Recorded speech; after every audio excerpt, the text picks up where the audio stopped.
오늘은 그러므로 내가 너희에게 알리노니 라는 제목으로 말씀을 나누려고 합니다. 말씀을 보실까요? 형제들아, 신령한 것에 대하여 나는 너희가 알지 못하기를 원하지 아니하노니 사랑을 추구하며 신령한 것들을 사모하되 특별히 예언을 하려고 하라. 말씀을 통해 무엇을 깨닫게 되십니까? 하나님께서는 신령한 것에 대해서 무지하지 않기를 원하신다는 것을 깨닫게 되십니까? 하나님께서는 신령한 것을 사모하길 바라신다는 것을 깨닫게 되시냐는 거예요. 다시 말해 고린도전서 12장 1절과 14장 1절 말씀을 통해 하나님의 의중이 무엇인지, 하나님의 뜻이 무엇인지 발견케 되시냐는 거죠. 하나님은 신령한 것에 대하여 알지 못하기를 원하지 않으십니다. 하나님께서는 신령한 것들을 사모하기를 바라신다는 거지요. 그렇다면 묻지 않을 수 없습니다. 하나님께서는 누가 그리하기를 바라시는 걸까요? 누가 신령한 것에 대해서 알기를 바라시고 누가 신령한 것을 사모하기를 바라시냐는 겁니다. 궁금하지 않나요? 과연 하나님께서 누가 그리하기를 바라시는지 궁금하지 않냐는 겁니다. 말씀은 다행스럽게도 그 단서를 우리들에게 소개하고 있습니다. 어떻게 소개하고 있습니까? 형제들아 라고 소개하고 있습니다. 그렇다면 우리들은 또다시 묻지 않을 수가 없지요. 말씀에 소개된 형제들은 누구를 가리키는 걸까요? 말씀에 소개된 형제들은 어떠한 사람들을 가리키냐는 겁니다. 말씀은 형제들에 관하여 다음과 같이 소개하고 있습니다. 말씀을 보실까요? 너희도 알거니와 너희가 이방인으로 있을 때에 말 못하는 우상에게로 끄는 그대로 끌려갔느니라. 너희가 이방인으로 있을 때에 말 못하는 우상에게로 끄는 그대로 끌려갔느니라. 말씀을 통해 무엇을 깨닫게 되십니까? 말씀에 소개된 형제들은 우리가 주일 예배 시간에 살펴보았던 것처럼 이제는 주 안에서 빛이 된 성도들을 가리킨다는 것을 깨닫게 되십니까? 말씀을 자세히 보세요. 너희가 이방인으로 있을 때에, 이거 굉장히 익숙한 표현 아닙니까? 이는 어떠한 상태를 가리키는 겁니까? 과거에는 어둠이었던, 과거에는 어둠일 수밖에 없었던 영적인 상태를 나타내는 겁니다.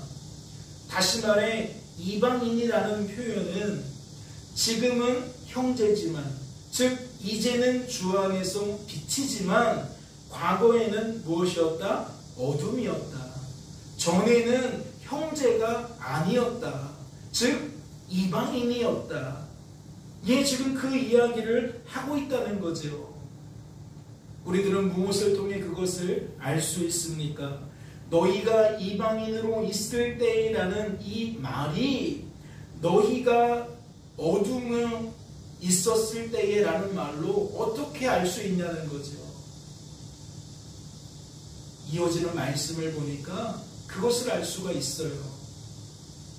말씀을 보세요. 말 못하는 우상에게 끄는 그대로 끌려갔느니라. 여러분, 어떠한 사람들의 특징인 겁니까? 말 못하는 우상에게로 끄는 그대로 끌려갔다. 무엇을 얘기하는 거예요? 우상 숭배자의 삶을 살 수밖에 없었다. 왜?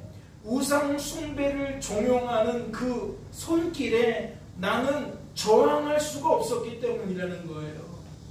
그러니까 끌면 끄는 대로 우리는 끌려갈 수밖에 없는 무능한 존재들이었다는 거죠. 다시 말씀을 드려요. 이 모습은 어떠한 사람들의 특징인 겁니까? 주일 예배 시간에 살펴보았지만 이는 어둠인 사람들의 전형적인 특징인 겁니다. 말씀을 기억하십니까? 그때의 너희는 그 가운데서 행하여 이 세상 풍조를 따르고 공중의 권세 잡은 자를 따랐으니 곧 지금 불순종의 아들들 가운데서 역사하는 영이라. 말씀은 어떠한 사람들의 특징을 소개한다고요? 어둠인 사람들의 특징을 소개한다고요. 어떻게 소개합니까?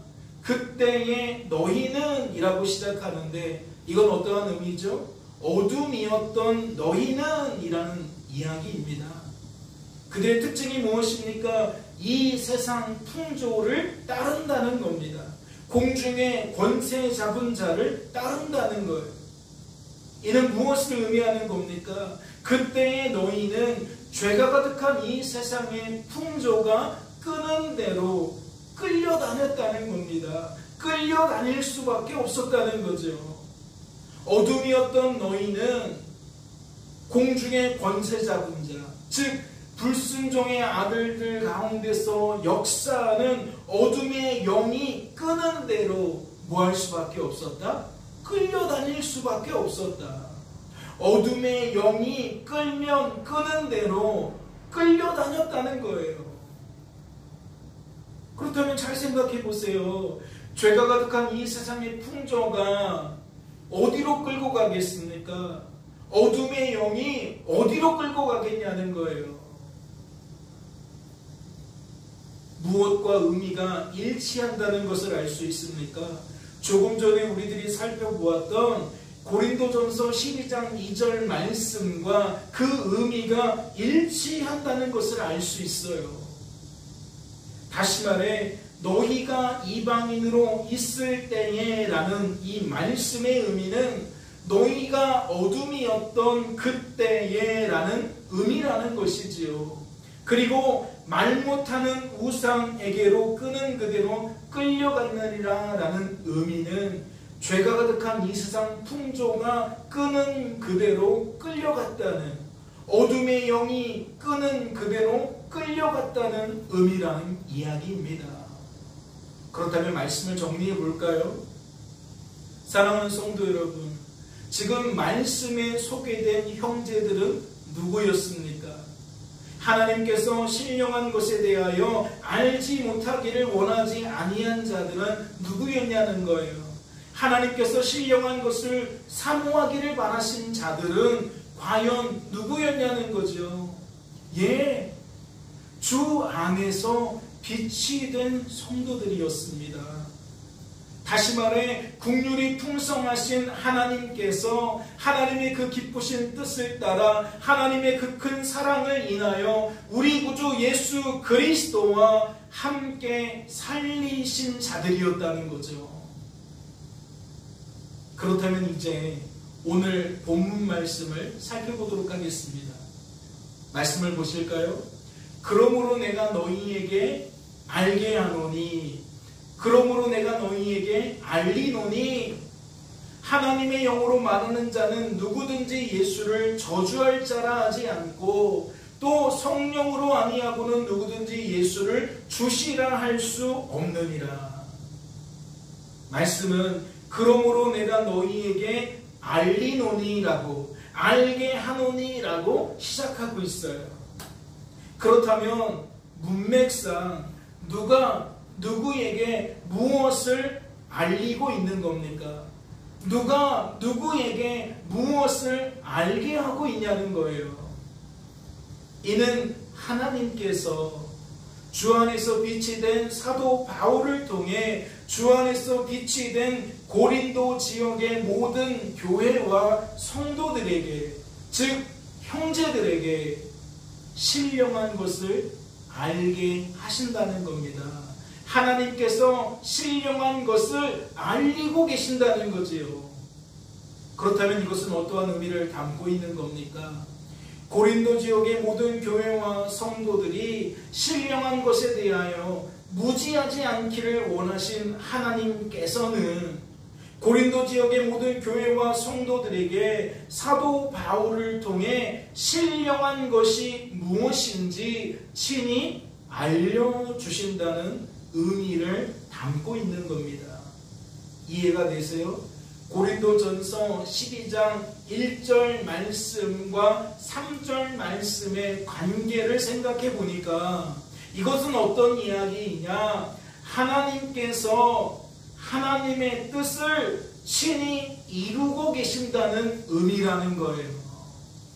하나님은 주 안에서 빛이 된 성도들이 신령한 것에 대하여 알지 못하기를 원하지 않으시는데 그 뜻을 누가 이루신다는 거죠? 하나님께서 친히 이루신다는 겁니다. 다시 말해 하나님께서 알지 못하는 우리들에게 알려주심으로써 우리들에게 알게 하신다는 거죠.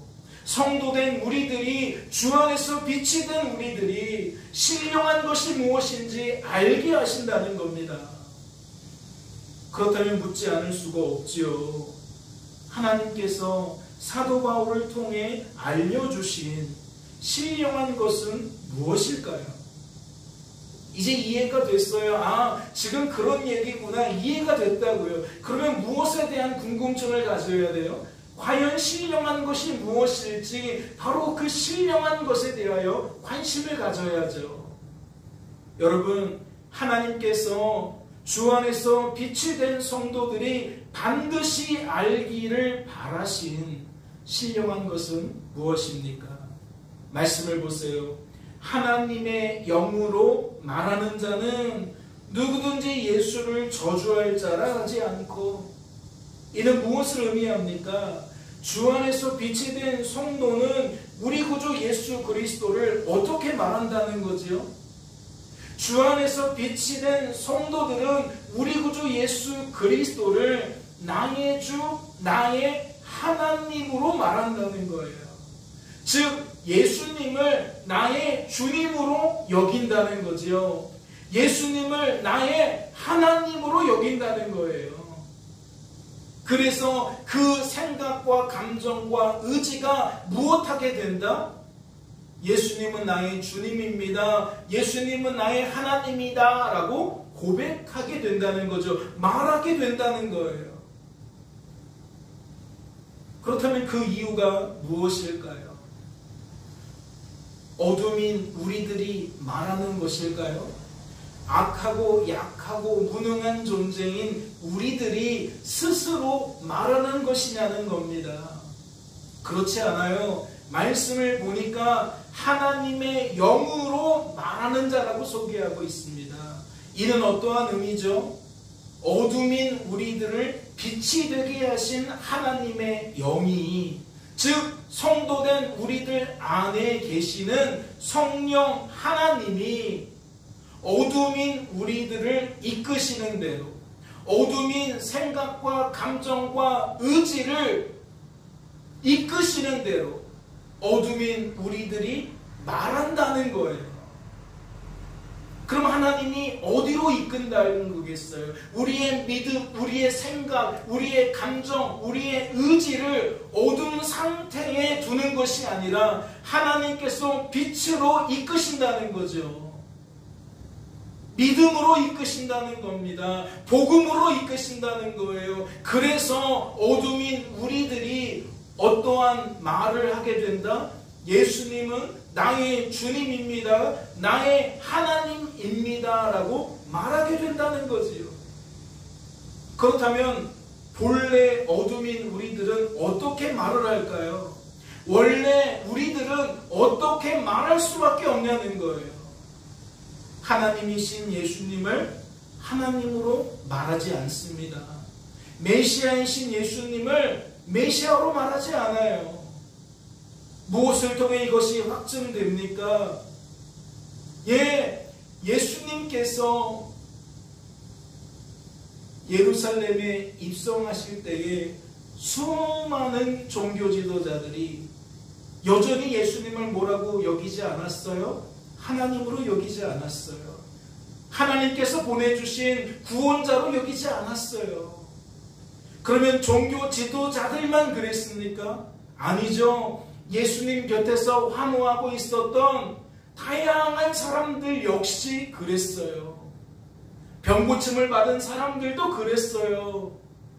가난했다가 부자 된 사람들, 사람들에게 소외받던 사람들, 예수님을 통해 이 모양 저 모양으로 많은 은혜를 입었던 사람들이 뭐했냐? 예수님을 나의 주님으로, 나의 하나님으로 모시지 못했어요. 그들은 예수님을 철저하게 뭐라고 여겼죠? 그냥 하나님께서 보내주신 사람, 그냥 특별한 사람 정도로만 여겼다는 거지요. 그러니까 눈에 보이는 예수님을 하나님으로 여기는 것은 기적 중의 기적이라는 거예요. 누가 봐도 사람인데 그 사람을 하나님으로 여길 수 있는 거, 이거 기적 중의 기적이라는 거죠. 특별히 하나님은 한 분이십니다 라는 생각으로 똘똘 뭉쳐 있었던 유대인들은 삼위일체이신 하나님을 부정하고 있었어요. 그러니까 예수님은 하나님이 아니다 라고 생각했다는 거지요. 그래서 자신을 하나님이라고 말하는 예수님을 유대인들은 저주받을 자라고, 저 사람은 하나님께 저주를 받게 될 거라고 오히려 손가락질을 했다는 거지요. 무엇 때문에 그래요?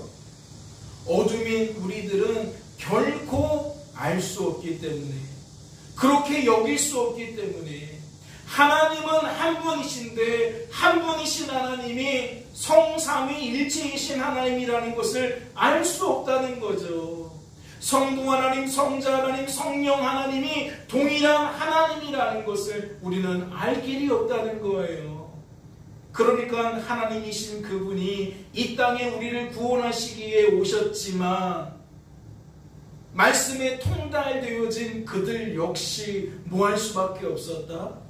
예수를, 하나님을 모독하는, 하나님을 모욕하는 거짓 선지자로 여겼다. 그래서 오늘 본문 말씀에 예수를 저주할 자라고 말했다고 소개를 하는 겁니다. 이어지는 말씀을 보세요. 또 성령으로 아니하고는 누구든지 예수를 주시라 할 수 없느니라. 그렇다면 이것은 무엇을 의미합니까? 어둠인 우리들은 하나님이신 예수님을, 메시아이신 예수님을 하나님으로 말하지 않는 것이 아니라, 예수님으로 말하지 않는 것이 아니라 하나님으로 말할 수가 없다는 것이고, 메시아로 말할 수가 없다는 이야기예요. 그러한 기능이 우리에게 없다는 거죠. 그러니까 그렇게 말할 수가 없는 거예요. 말하지 않는 것이 아니라 말할 수가 없다는 이야기이지요. 어둠인 우리들은 결코 예수님을 나의 주 나의 하나님으로 말할 수 없다는 겁니다. 그렇다면 하나님께서 주 안에서 빛이 된 성도들이 반드시 알기를 원하신 신령한 것은 무엇일까요? 하나님께서 고린도 지역의 모든 교회와 성도들이 반드시 알기를 바라신 신령한 것은 무엇이겠냐는 겁니다. 저를 따라해 보실까요? 하나님만 하나님이시라는 겁니다. 인생의 주관자와 구원자는 오직 하나님이시라는 거예요. 이는 무엇을 의미합니까? 어둠인 우리들이 주 안에서 빛이 되었다는 거예요. 다시 말해 어둠인 우리들은 오직 주 안에서만 빛이 될 수 있다는 의미라는 거지요. 이것이 하나님의 영으로 말하는 자는 누구든지 예수를 저주할 자라 하지 않고, 또 성령으로 아니하고는 누구든지 예수를 주시라 할 수 없느니라 라는 말씀에 집약된 내용이라는 거예요. 하나님만 하나님이시다. 인생의 주관자와 구원자는 하나님이시다. 그분의 도움이 없으면, 즉 그분의 은혜가 없으면 어둠인 우리들은, 악하고 약하고 무능한 우리들은 결코 우리 구주 예수 그리스도를 나의 주 나의 하나님으로 영접할 수 없다, 고백할 수 없다, 그리 여길 수가 없다. 그렇다면 이어지는 말씀은 무엇을 나타내는 것일까요?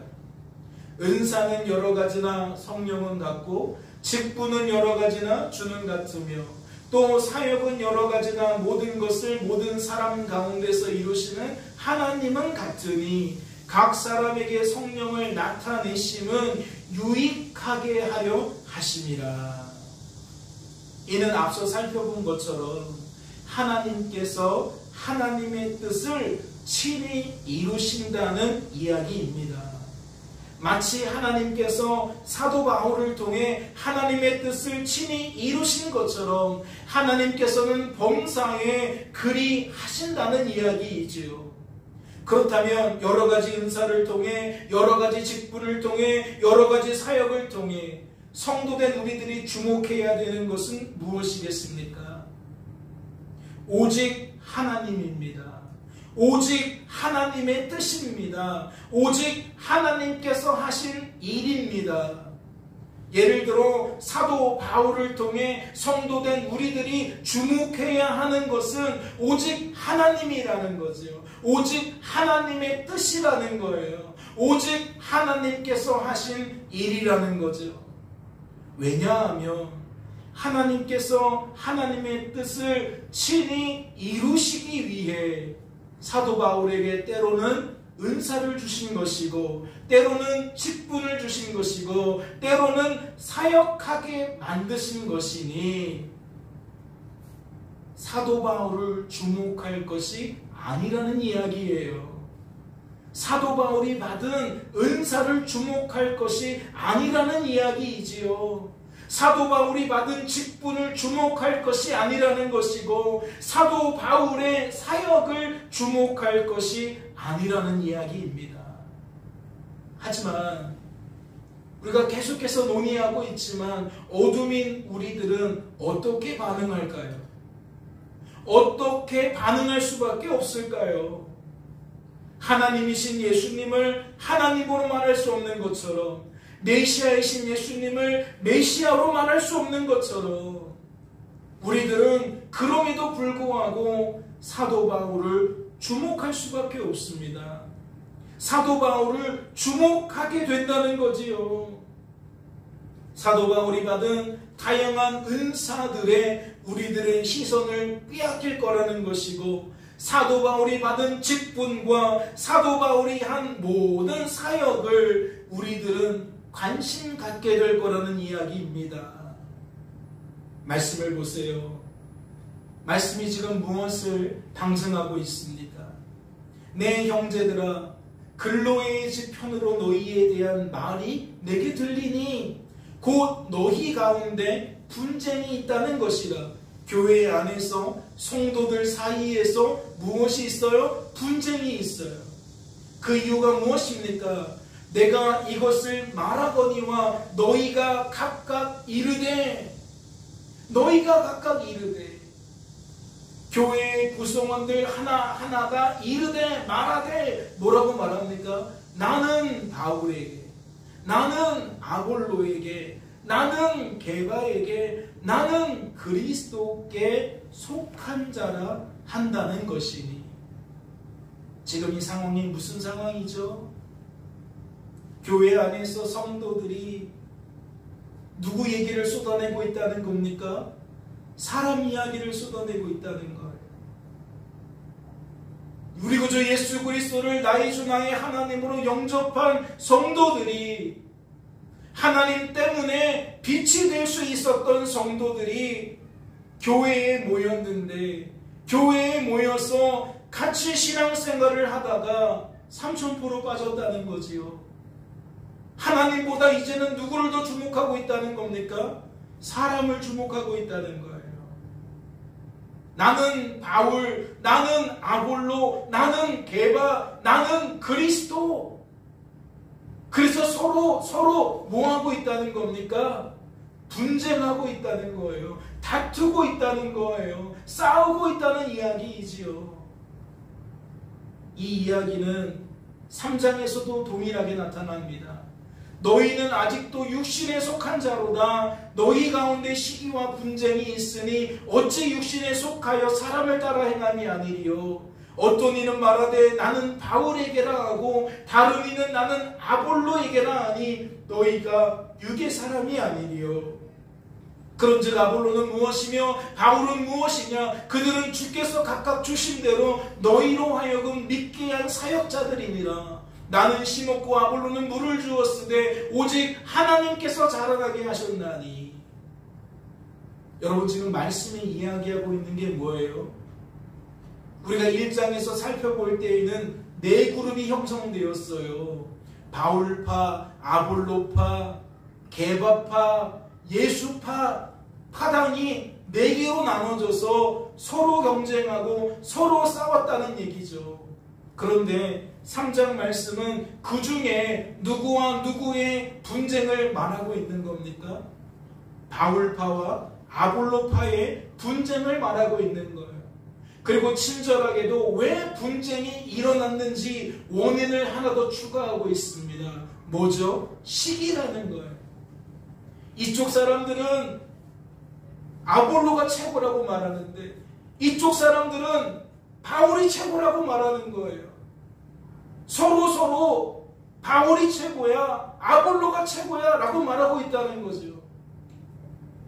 무슨 심리 때문에? 무슨 마음 상태 때문에? 시기하는 마음 상태 때문에. 옆에 있는 그룹이 시기가 되어진다는 거죠. 옆에 있는 그룹을 보니까 시기하는 마음이 생긴다는 거예요. 그러니까 더욱 목소리를 높인다는 거죠. 바울파다. 바울이 최고다. 그러면 상대편이 똑같은 마음을 품는 거예요. 그러한 상대편을 시기하는 마음이 드는 거죠. 그러니까 이쪽도 목소리를 높이는 겁니다. 나는 아볼로파다.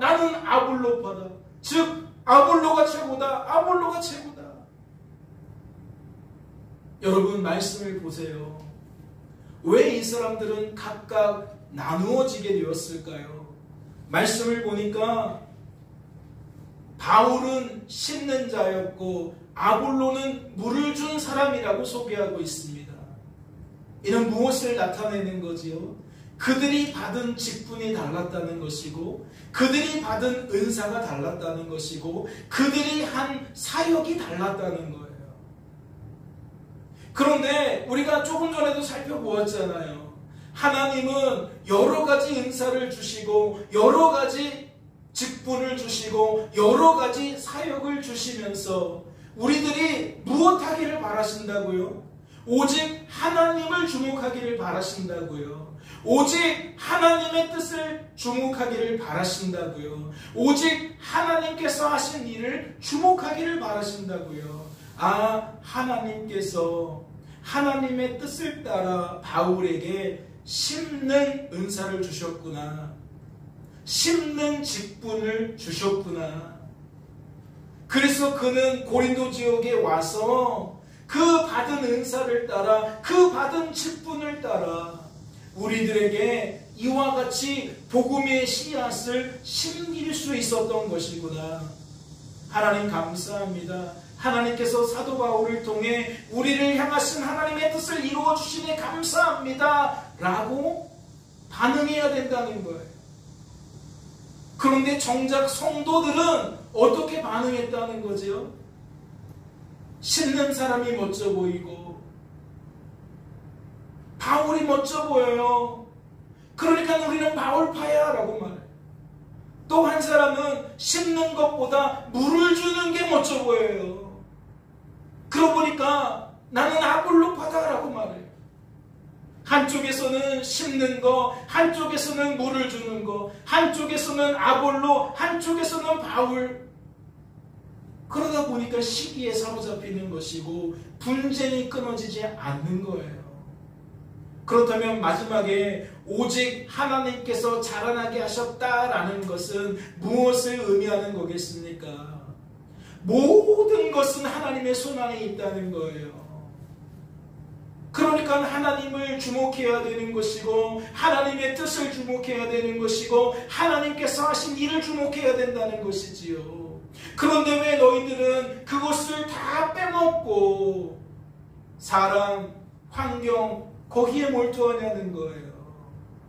왜 은사와 직분과 사역에 몰두하냐는 거지요. 그 결과가 무엇이냐? 하나님은 놓치고 하나님보다 사람을 더욱 주목하며 사는 거 아니냐. 지금 그 얘기를 하고 있다는 거지요.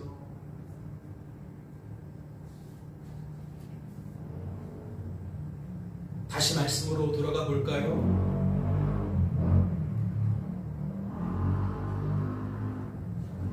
은사는 여러 가지나 성령은 같고 직분은 여러 가지나 주는 같으며 또 사역은 여러 가지나 모든 것을 모든 사람 가운데서 이루시는 하나님은 같으니 각 사람에게 성령을 나타내심은 유익하게 하려 하심이라. 사랑하는 성도 여러분, 그렇다면 지금 7절 말씀에서 이야기하고 있는 유익은 무엇이겠습니까?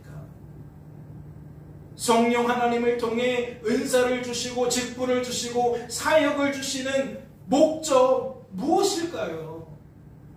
이것을 통해 우리들이 누리게 되는 것이 과연 무엇이겠냐는 겁니다. 이는 어둠인 우리들이 신령한 것을 더욱 깊이 깨닫고 인정하고 고백하게 되는 겁니다. 그러니까 순기능은, 올바른 기능은 은사와 직분과 사역을 통해 사람을 주목하는 것이 아니라 하나님을 주목하면서 우리들이 뭐라고 고백하기를 바란다는 거죠. 역시 하나님만 하나님이시네요. 바울도 아니고 아볼로도 아니고 이 모든 일들은 하나님의 손 안에 있는 거네요. 인생의 주관자와 구원자는 바울이 아닙니다. 아볼로가 아닙니다. 오직 하나님이십니다. 라고 사람 자랑 멈춰지고 사람 바라보는 거 멈춰지고 사람 의지하는 거 멈춰지고 어떻게 전환이 되는 거예요? 하나님을 바라보게 되고 하나님을 의지하게 되고 하나님을 자랑하게 되는 거예요. 그게 뭐라고요? 하나님께서 하나님의 뜻을 따라 성도된 우리들에게 다양한 은사를 주시는 목적이라는 거예요. 다양한 직분을 주시는 목적이라는 거예요. 다양한 사역을 하게 하시는 목적이라는 거예요. 그러면 성도된 우리들은 무엇을 할 수 있는 겁니까? 우리의 영적인 상태를 이와 같은 모습으로 가늠해 볼 수가 있는 거예요. 내가 지금 무엇을 주목하고 있는지, 내가 내 입술로 지금 어떠한 말을 쏟아내고 있는지를 통해서 나는 지금 어떠한 상태인지를 확인할 수가 있다는 거지요. 하나님은 오늘 우리들에게 왜 이 말씀을 들려주셨을까요? 그러므로 내가 너희에게 알리노니 라는 제목을 통해 무엇이 진짜 유익함인지, 무엇이 진짜 하나님의 목적인지를 알려주시는 까닭이 무엇이겠냐는 겁니다. 어둠인 우리들이 눈길을 빼앗기는 것은 은사와 직분과 사역만은 아니겠지요. 교회 안에서 우리가 하나님을 놓치고 몰두하게 되어지는 것은 정말 다양할 겁니다. 그런데 오늘 본문 말씀의 의도는 무엇입니까? 신앙생활 하면서 우리들이 주목해야 되는 것은 오직 하나님밖에 없다는 거예요. 오직 하나님의 뜻밖에 없다는 거예요. 오직 하나님께서 하신 일밖에 없다는 거예요. 내게 주어진 삶을, 내게 주어진 삶의 결과를 그 속에서 바라볼 수 있어야 된다는 거죠. 그래야만 우리들은 우리의 입술로 뭐 할 수 있어요? 하나님이신 예수님을 하나님으로 고백하는 것처럼, 메시아이신 예수님을 메시아로 고백할 수 있는 것처럼 우리는 성도다운 말을 할 수 있는 거예요. 하나님의 뜻대로 우리들은 하나님만 하나님입니다 라고, 인생의 주관자와 구원자는 오직 하나님입니다 라고 말할 수 있다는 거지요. 이게 틀어져 버리면 우리 담임 목사님이 하나님 자리에 올라가는 거예요. 내 남편이, 내 아내가, 내 엄마가, 내 아빠가 바로 그 자리를 차지하는 거예요. 내 선생님이, 내 친구가, 내 좋은 선배가 그 자리를 차지하는 거예요. 사랑하는 성도 여러분, 하나님께서 오늘 우리들에게 이 말씀 주시는 까닭은 우리의 마음을 이끄시는 일인 줄로 믿습니다. 우리의 마음 상태가 어둠이라서 그렇게 할 수 없어요. 스스로는 할 수 없어요. 그런데 하나님께서 이와 같이 예배의 자리로 우리를 부르시고 말씀을 들으며 이 말씀을 통해 우리의 생각과 감정과 의지가 하나님의 뜻대로 끌려가서 우리가 어떠한 말을 쏟아낸다? 성도다운 말을 쏟아낸다. 하나님의 뜻대로 하나님을 주목하며 살게 된다. 하나님의 뜻대로 하나님께서 하신 일을 하나님께서 하셨다라고 고백하게 된다. 깨닫는 은혜가 있으시기를 주님의 이름으로 소망합니다. 잠시 기도합니다. 하나님 아버지, 성도된 우리들에게 신령한 것을 알려주시는 이유가 무엇입니까? 하나님께서 우리들이 신령한 것을 반드시 알기를 바라시는 이유가 무엇입니까? 신령한 것을 놓치면 우리들의 삶은 어둠으로 물들어갈 수밖에 없기 때문입니다.